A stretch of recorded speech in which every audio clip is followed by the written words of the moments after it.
Hi, welcome to EV World News. I'm David, and here we're going to talk about electric vehicles, green energy, and the stock markets. I'm here today with founder and chief editor Bill Moore. How's it going, Bill? It's going well. Thank you very much. Yeah, and right before we got on, we were already talking a little bit about Berkshire Hathaway. Yeah. Well, we might as well keep talking about that a little bit. I didn't attend the event, but I met with some people, and they were talking about. So somebody asked him about his investment in BYD. And but it was really not so much that it was tailored to BYD. It was more if he would invest more in Chinese manufacturing. Yeah. And he said, other than BYD, they have no plans Yeah. to do that again. But it really didn't get in. I was really hoping there would be more information about his feelings about BYD and stuff like that. What was more interesting was his discussion about Tesla full self-driving. And so Yeah. Berkshire Hathaway owns a lot of insurance companies. The best known one is Geico. Being one of the big ones. Yeah, but they actually own a lot of companies that are reinsurance companies. So the insurance companies have another insurance company to back them up. So you don't necessarily see those behind the scenes. But while he's saying full self-driving is a huge step forward for humanity, it may not be good for the insurance industry because it's what's going to happen is cars are going to stop having accidents. Is the theory. The theory is that, and Musk has talked about this, eventually the cars will alert each other, and make sure they don't hit each other. Let's bang. The cars will talk, and they'll be able to make instant decisions. I've seen interesting things about people talking about how they pulled into traffic and showing how the full self-driving, did some hairy maneuvers on the busy streets where they just weren't sure if they should trust it or not, and it executed beautifully. And so it was a different kind of push. But I was going to say this is all built on the data that from these cars is being fed back to Tesla and being analyzed and helping. I think they are expecting, before the shareholder meeting to have 3 billion miles of FSD driving in their database. Wow. 3 billion miles. So that gives you a lot of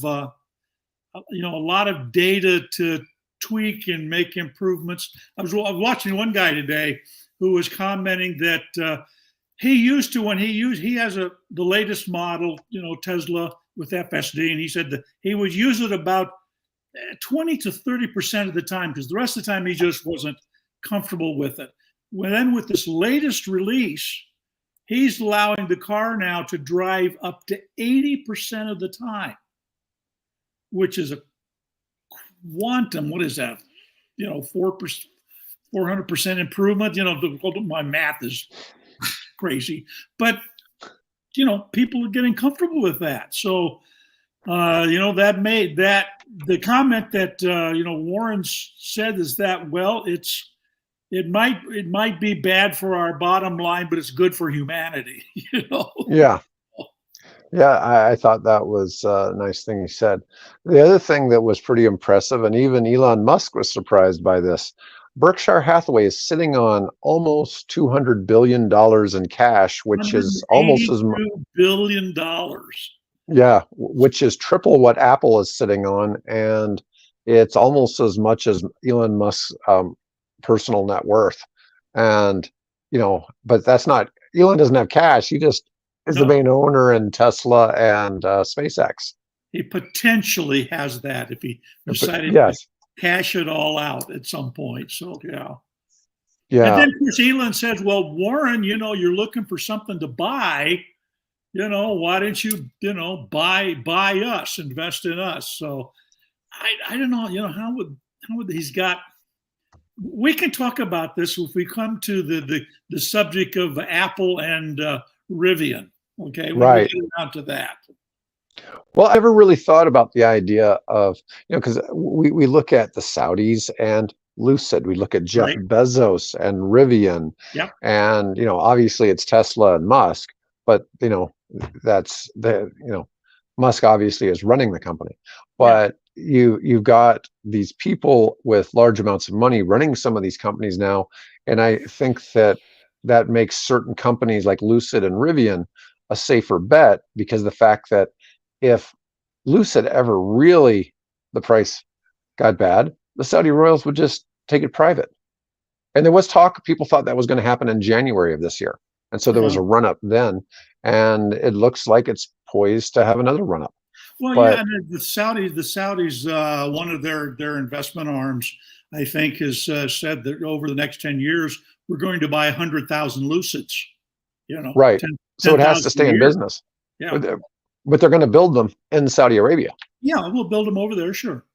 Yeah. So, I mean, I think that's really amazing. But Interesting how they're shifting away from this oil and gas dependent revenue, which has been a huge boon for them. yeah, But I think they obviously are seeing the handwriting on the wall. There's a story posted that between the United States and China, acceptance of electric vehicles, that's having an impact on oil production and oil prices. So yeah. So Musk said, Musk said that Buffett should take a position in Tesla. It's an obvious move. Whether something would happen, who knows? But it does make things interesting, and it would be a good hedge against the insurance portfolio if all of a sudden, So and this is what one of the analysts was suggesting, is that he ought to take a look at just simply as a small hedge position, because as he put it, there's kind of a ramp up to get to this point to where all of our cars are talking to each other. That's going to take time. So we might take that as a small hedge position, and as the one insurance revenues, and float and everything start to come down, then he can, gradually ramp up the position in FSD, which of course will not be limited to just Tesla cars. Apparently Tesla is talking to, there's speculation who they're talking to, but they're talking to an OEM about using licensing the FSD system. So it'll happen eventually. And you never know. Yeah. All right. So I wanted to talk real quickly. This one is a quick article, and this is about Watt EV. Watt EV has just opened its first megawatt charging station with 1.2 megawatt speeds plus solar to help power it.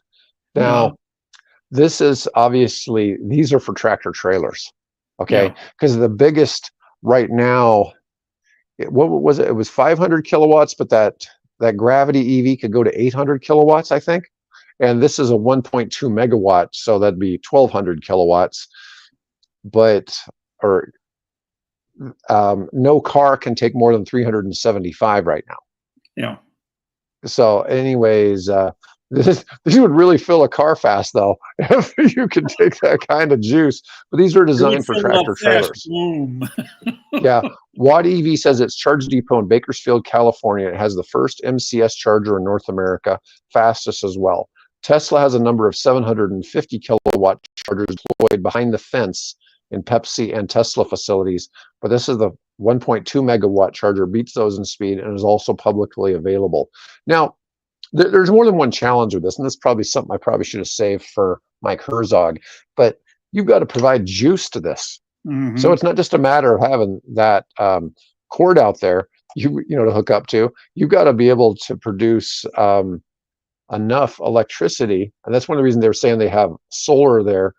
But so the site is somewhat of an experiment. It has 50 total chargers split between 32 grid-tied 360 kilowatt CCS chargers, three 1.2, so there's only three 1.2 megawatt chargers, and 15 240 kilowatt CCS chargers attached to backup batteries and solar and fully grid islanded. And there you can see, some images of what they look like, whatever, small, just looks like a parking lot. Yeah, what is Bakersfield is, about a quarter, 30% of the way between LA and San Francisco. No, there it is. It's a little more, looks like a little more than Here it half. is. Yeah.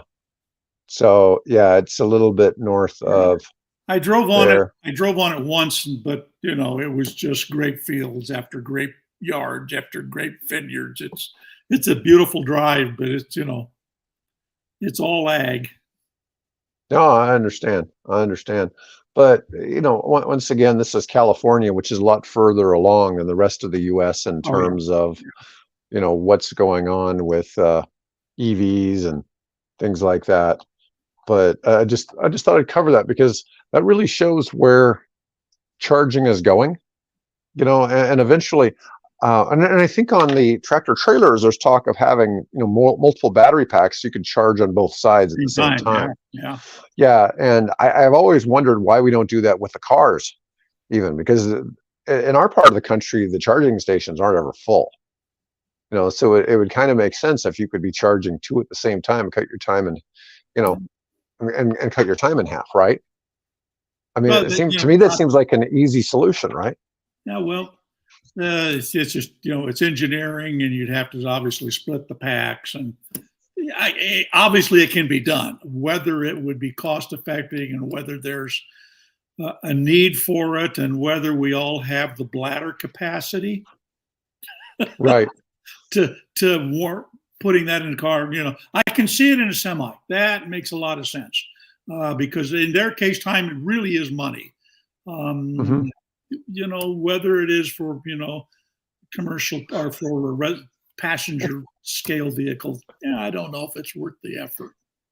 Right. All right. Here we go. You're in charge. EV versus Did you bladder is like a that whole new segue? kind of range. Yeah, a whole new kind of range anxiety. This, Can you out go ahead. can you outlast the range on your electric vehicle? We explore the science behind the need to pull over. Yeah. I will tell you something. When my kids were young and we'd go on a road trip, my wife and my three kids, we couldn't go one solid hour without stopping. Yeah. And so when I hear these people talk about this, it's like, oh, I can go 1,300 miles. Like, really? You don't No, you stop and go to the can't. bathroom and all this? It's like, man, I don't go. You're using a Gatorade bottle. Yeah. Yeah.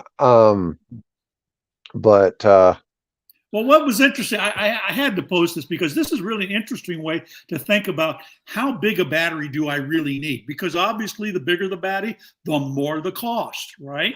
And so I saw this, and they lay out sort of the biology, if you will. Maybe the better word is the urology behind how long an adult can go between bathroom restroom stops. And it turns out that some of the electric cars now can go further than your bladder can. So right. the average, I think they put some numbers in there. It's like the average person can go something like maybe 3 hours, and they feel a very urgent need to stop, right? Right. So maybe when you start thinking about how, what kind of car should I get and how big a battery should I get, maybe take into consideration how long can I go, right? Us old guys, Right. might Yeah. not be able to go as far as Every time I've stopped at a supercharger, it's been in a grocery store parking lot, and so Yeah. I've always gone in the grocery store. Yeah. So I mean that's always been part of the stop. Yeah. So I don't know. It's really this has been one of my things, and I'm always like, really, it's that makes it a challenge. Yeah. Those with the bladder of a racehorse may manage up to a little over 5 hours of driving before reaching this point. Most healthy adults will last 4, while others will barely make it 3. I will tell you something. I travel and play tennis tournaments a lot, and if I've been in the car for 3 hours, this is really funny. It's like, oh yeah, I really look like an athlete getting out of the car because I feel 80 years old, like I'm crippled. I feel I could park in the handicap because all of a sudden, all these things in my legs start hurting that don't normally hurt me. And That's You know, my wife and I. We just don't make road trips anymore because by the time we get 2 hours down the road, we're so stiff we can barely move. So I get some comments occasionally talking about boomers talking EVs or something like that. You know, um, but well, we are. At least yeah, I am. So yeah. I'm not technically a boomer. I've technically forgotten not. what I No. am. I Yeah. think I'm an X or something like that. Yeah. But whatever. But it's really funny because yeah, we do have some of the old people problems.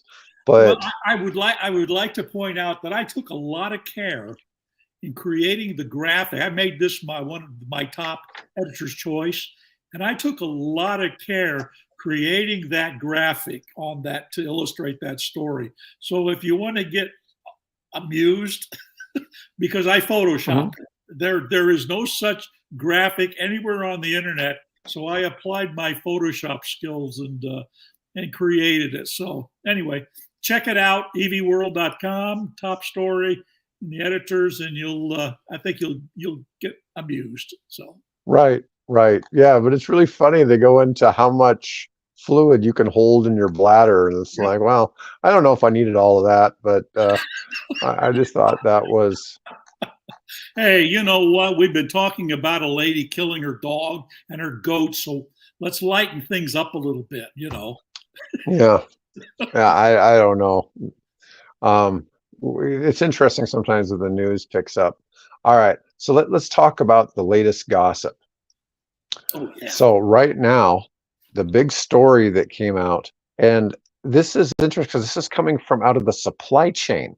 It's not like Tim Cook and the Rivian CEO have Yep. been getting together and Yep. chatting, but there's talks that Apple may be looking at a partnership with Rivian of some kind, which would be pretty cool. Yeah, yeah. Well, we like this. Well, that Rivian stock sure shot up today on this rumor. You know, So it went up, and I that's think, all it is. 5% today. There's been there's just people in the supply chain speculating. So how much And credence you put to it? and every time I keep saying they should buy Aptera, I keep getting these people like, Aptera doesn't need Apple or something like that, or Yeah, they're going to be able to do it. I'm like, well, let's hope sometime soon before everybody else has solar powered cars. yeah, If you want to be the first real commercial solar powered car, you need to get to market. yeah. But Apple canceled its Apple Car project in February of 24 and stopped all internal work on autonomous electric vehicles. Still has its sights set on impacting the EV market, and Rivian could be the avenue for its ambitions, according to rumors out of Taiwan. Hmm. Now, Apple is studying the possibility of a partnership with Rivian, although this seems to be based on speculation within the supply chain, and what form such a collaboration would take remains a mystery. Yeah, because I think, there is, oh God, there's Polestar, the CEO of Polestar said that he's really thinking strongly about letting Apple take over the information system on future Polestar cars. So maybe that's what we're talking about is something with the Apple Play system becoming more fully integrated into the Rivian vehicles. I don't know if I think that they're wanting to rekindle that Titan project. I mean, we already have EV manufacturers making really some brilliant cars, and they're struggling, right? Lucid being an example, Fisker being an example. Do we need another EV manufacturer? I don't know, but maybe an autonomous, system that's part of the Apple Play, maybe called Apple Go or something like that. That would make sense to me, but whether they want to get into car manufacturing, I'm skeptical. I think that hopefully maybe they learned their lesson in the 10 years of struggling with the Titan project.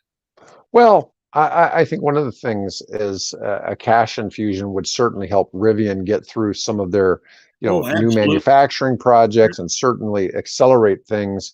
And Apple would be capable of driving that. And I think Apple is probably smart enough to see that if they did put an investment in there, it would pay off in the long term. let's see. There was sure were a lot of articles about that. Is Apple back in the EV game? Yep. You know, lots of speculation, but they really aren't. It's at the moment, it's just all purely speculative. Yeah. So let's talk about the new Model Y. What is it? It's $1,500 to get an extra 60 miles of range, I think it 40 is. to 60 miles. Yeah. Now this, Yeah. you and I are aware that when we're looking for news about in the EV world, we run into a fair number of paywalls, right?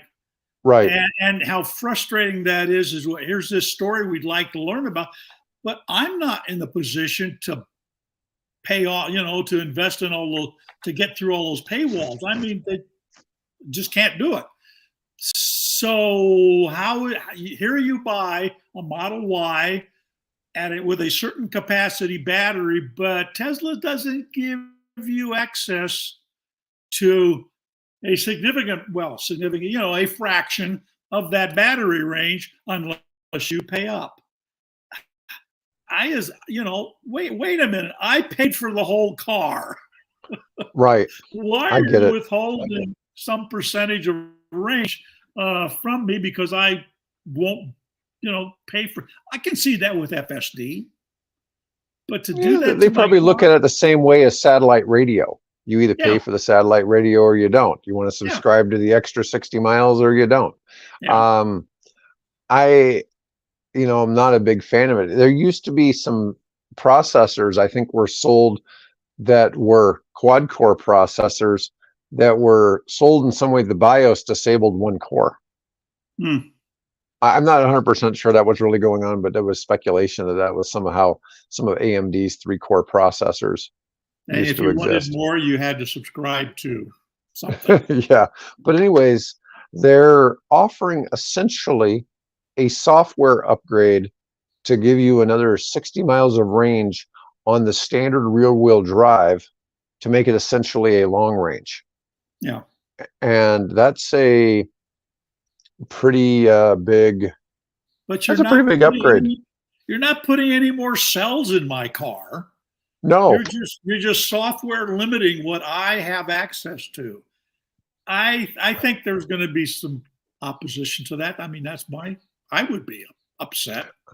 I had an interesting comment on a video saying that if all of these EVs have their range go down by 10% in the first year, why isn't that being advertised? And what's interesting is Tesla and the American car makers all take the max range that the EPA says. Mm-hmm. And if you look at the German car makers, they all do not. They start out 10% above the EPA range. And so I think they all expect it to drop to that EPA range after a year or two. Well, and then part of that too is they're using a different mileage test than what the EPA is using. There's a European that could be. standard there's a European standard that's based on driving styles in the Europe, which is much more crowded. So it's much more urban driving and slower, unless you're talking the Autobahn, obviously. But for in-town driving, so their test to determine mileage is different from what we have here in the U.S. The thing is, though, when you're talking a $1,500 upgrade on a car, you already paid about $46,000 to $50,000 on. Yeah, it kind of seems like nickel and diming, but some places charge you that for delivery or for undercoating or for window tint. I mean, I guess I really don't see that as a huge deal. I think most people are going to pay the $1,500 and get the extra 60 miles of range. That's a pretty big deal. And the Model Y rear-wheel drive, just the base model, I think is the best-selling model, and there's a lot of them out there. The long range, well, you know what? The long range isn't a whole lot more expensive, but the long range is an all-wheel drive model.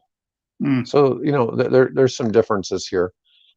The all-wheel drive is a little faster, but it all boils down to whether you live in a region where the all-wheel drive might come in handy. I like having all-wheel drive here in Nebraska. That is quite helpful. But there's only a few days a year that matters. It only matters, yeah. And Yeah, those few days being retired and working from home in my office, right. let it snow, let it snow, let it snow. Yeah, that's pretty much how I am too. I don't get out in it. Oh, anyways, but anyway, that's all for that particular piece. All right. So you wanted to, I'd like to see, maybe if people want to get into some discussion in the comments here, would you pay the extra to get the 40 to 60 miles range? Or do you think I've already paid for that? Don't withhold that from me, right? It'd be interesting to see what the comments are. So if you want, get down in the comments and tell us what you yeah. think. All right. Let's talk about Sandy Munro's take on what's Oh going on at Tesla. God. Wow. Now, I don't know if you've had a chance to look at that, but I have not. came across it, and I have never seen him so riled up in my life in talking about the slams, for want of a better term, the denigration, the downplaying of Tesla, and particularly Elon Musk, commenting about all these cuts that he has made. And apparently, they're still going on. I saw that he's not finished. And of course, we talked about this a little bit, last week. But he says, look, he's a businessman. He has a fiduciary legal responsibility to investors, and he sees that things, the world is changing, technology is changing, and he needs to do what he needs to do. And everybody, and he's basically the media is beating up on him for making these decisions that need to be made, from his. So I don't think Sandy is an Elon Musk fanboy. Mm-hmm. But it kind of felt like that in the video. So it's a YouTube video that I linked to a couple days ago on EV World. But wow, was he riled? Jack Welch, who's a legendary CEO of GE, used to always say that every year you should cut the 10% of the bottom 10% of your workforce away and just keep going without them. And while that's not a real popular opinion among workers, it worked well for GE, and Jack Welch. And I really see Musk doing kind of the same thing. And people may not like it, but Musk is definitely a different personality and a different person. And I think that's on him. The interesting thing is Sandy had a big whiteboard, those flip boards, with the big white sheets of paper. And he laid out, I don't know, it was like a dozen reasons why Elon needed to do this, right? And it's informative. I can see where he's coming from. Fortunately, I don't have to worry about Elon Musk firing me. Right. But it's worth it. So if you can find it, on the website, or go onto YouTube and look for Sandy Munro Live. You might want, if you're interested in what's going on and why it's going on at Tesla, take a few minutes and view it. Well, I'll watch that video a little bit later. Let's see. I got something else here. This is also about Tesla. Data shows that Tesla is outpacing traditional car makers in one key area, and its rivals are not even close. Mm-hmm. And that is and we talked about this a little previously, Consumer Reports reported that Tesla is far and away the cheapest brand to maintain over 5 or 10 years by far of any car on the market. And its total cost to repair and maintain is about $4,000 on average over 10 years versus, say, BMW, Mercedes, other companies that compete with it are around 10,000. And it's really a huge difference. And, people talk about a battery replacement. Well, a battery replacement can run you $12,000 to $14,000 on a Tesla, but it's probably going to come after that 10 years. But you'd really spend a lot of money to replace a BMW or a Mercedes engine too. I wouldn't be surprised if it wasn't that, that much or more, probably more, if you were going to replace it with another new engine. Yeah. So I'm just saying, people will try to compare that cost when, somebody has a Hyundai Kona, which costs $30,000 and they want $60,000 to replace the battery at a Hyundai dealership. Well, yeah, that's a little ridiculous, right? Yeah. Somebody's taking advantage of somebody in that deal. Right. So. When they've had people wanting to replace a Chevy Bolt battery for like 40 grand and the Chevy Bolt doesn't cost that much, it doesn't make any sense. People have to get, somewhat realistic. Right now, the cost of batteries per 10 kilowatt hours is about $1,500 if you're not the manufacturer. If you're buying one, Tesla obviously manufactures a lot of their own batteries, right. But you could realistically buy a 80 kilowatt hour battery for $12,000, even paying full price for one. And so that'll last you another 200,000 miles probably. Yeah. So especially now, it seems like the batteries that have gone to Teslas and some other models since 2020 are lasting 200,000 plus miles. Yeah. Yep. So not saying you still couldn't have failures. I know people who've had battery failures in their Teslas. They were all prior to 2020, the models they had. Yeah. So, and we've shown studies on that where those changes have come. Anyways, but it's interesting that Tesla is far and away number one in there. And my last story I've got today is on Republicans introduce a bill that would hand the EV lead to China. Now, this one, Republicans have introduced a bill to eliminate the U.S. EV tax credit portion of the Inflation Reduction Act, which would would slow U.S. progress on EV manufacturing, thus handing the lead in EV manufacturing to China. Mm-hmm. But the United States is not in the lead in EV manufacturing. China is in the lead in EV manufacturing. It's not even close. We just happen to have Tesla here. Okay. And it's interesting. Now, this has no hope of passing. Okay. There's absolutely no hope of it passing. And Republicans only control the House, and it's only by a slim margin. They don't control the Senate, and they certainly don't control the presidency. I don't see that changing anytime soon. And I just don't think it would be beneficial. And I don't think they really realize who's out buying the EVs. And the thing is, I was telling you, I know a lot of people who've bought EVs recently, and I know they didn't qualify for the tax credit. And, so there's still people out there buying them. And Europe is already showing that some countries have stopped doing incentives for EV purchasing, and the e-sales are still growing. Because it's still going, Yep. Yeah. So that's ultimately where we want to get to, right?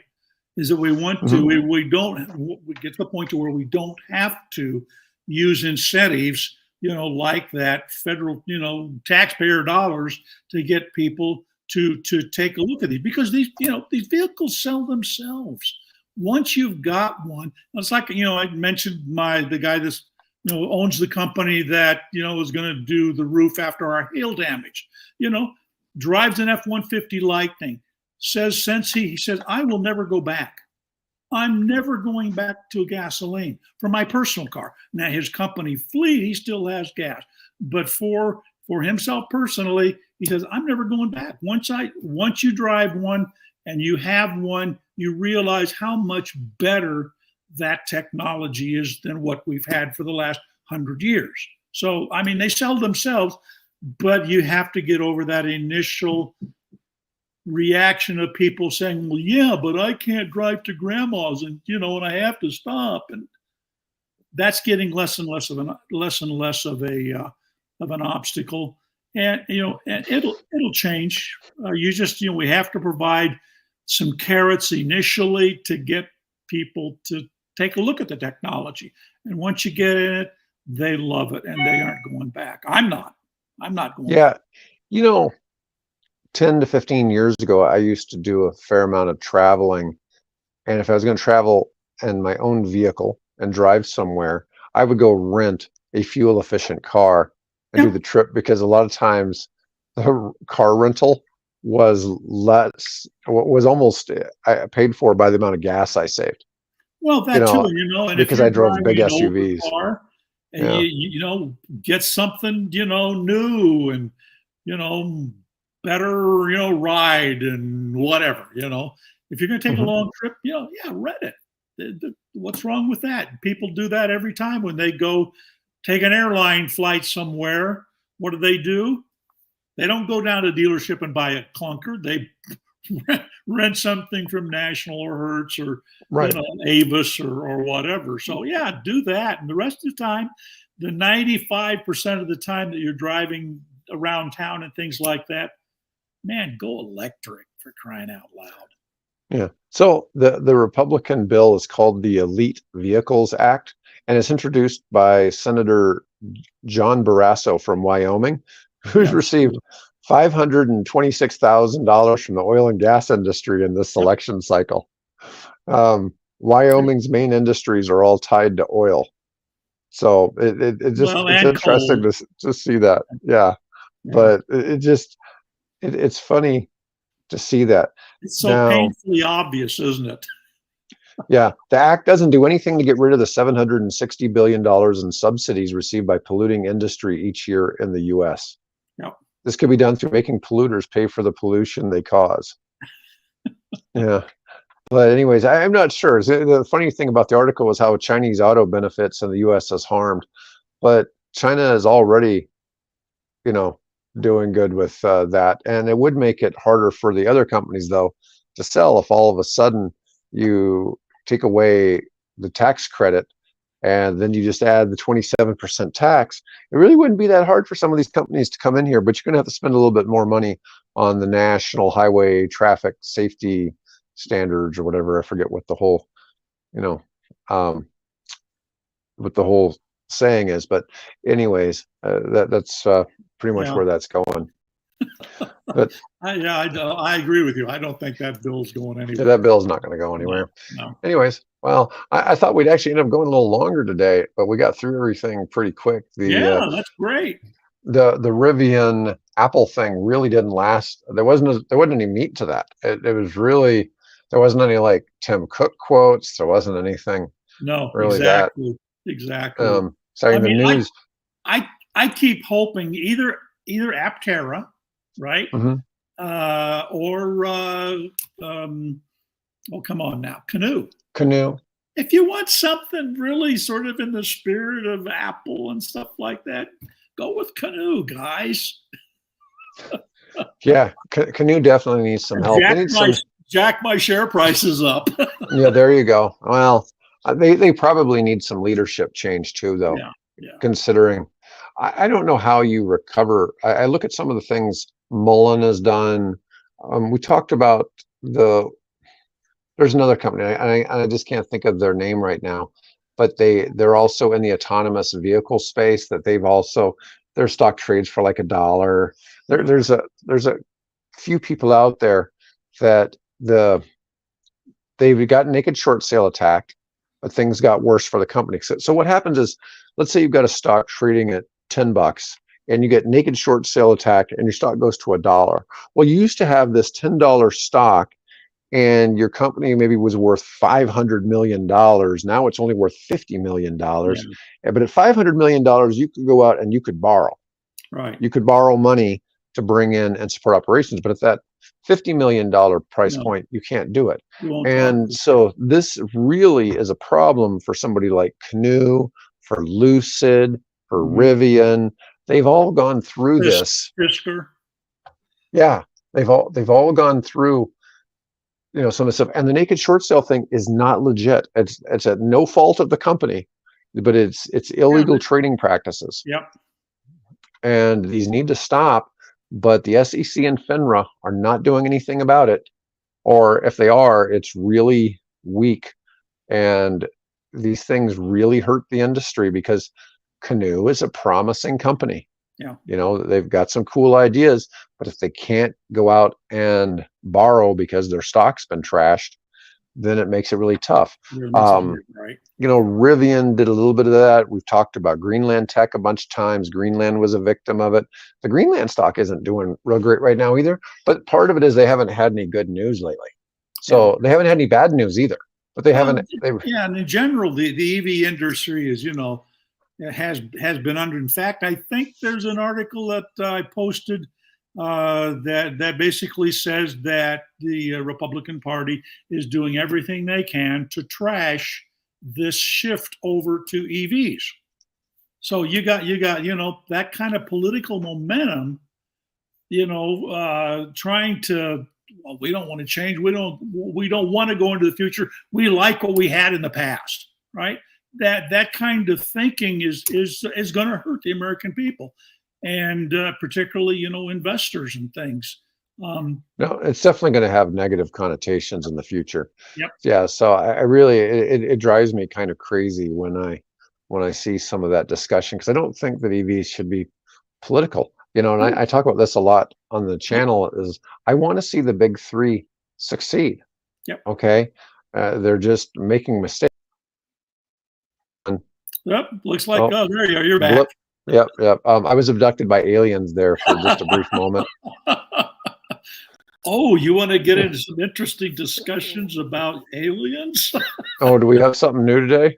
Oh, well, no. I mean, there's just more and more information coming out that's really interesting. Oh, did I finally found where the Council Bluffs alien, UFO, whatever it was, dropped that slag from the sky. Mm-hmm. Okay. It's right at a little lake across from the south runway of Epley Airfield on the Council Bluffs side of the river.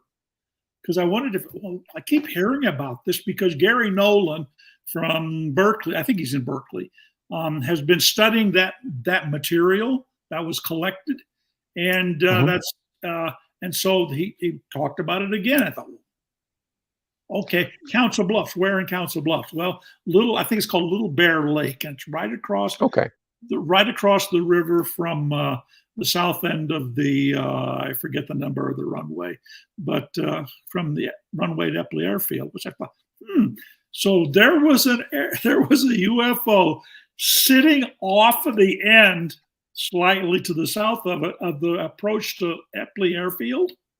Mm-hmm. Wouldn't that be kind of a safety issue?